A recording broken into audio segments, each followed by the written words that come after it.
Church అని కాదు, schools కాదు, కాలేజీలు కాదు, ఎక్కడ చూసినా కానీ ప్రతిదీ కూడా క్యాంప్ లాగా ఏర్పాటు చేశారు. సురక్షితమైన ప్లేసెస్కి వాళ్ళని పంపించడానికి రకరకాలుగా ప్రతి కులం వాళ్ళు కూడా ముందుండి మా చర్చిని వాడుకోండి, మా మసీదుని వాడుకోండి, మా స్కూల్ వాడుకోండి అంటే దాదాపు 1 month ఇదంతా కూడా క్లియర్ అయిన దాకా అంతా ఒక ఫ్యామిలీ లాగా కలిసి ఉందామని చెప్పేసి ఒక ఏదైతే తీసుకెళ్లారో అందరూ కూడా మసీదు అంటే మనం బయట చూసుకొస్తున్నాం. అన్ని మసీదులు, అన్ని చర్చిలు కూడా క్యాంపుగా మారిపోయాయి. అందరూ వాళ్ళ యూనిటీగా ఉండి అందరూ పనిచేసుకుంటున్నారు. హిందూ లేదు, ముస్లిం లేదు, క్రిస్టియన్ లేదు, ప్రతి ఒక్కరు కూడా చాలా కష్టపడుతున్నారు.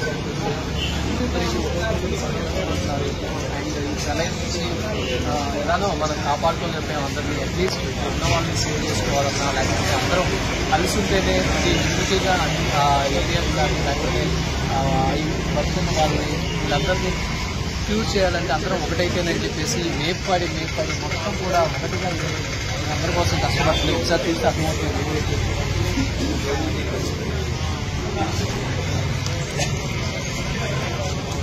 రైట్.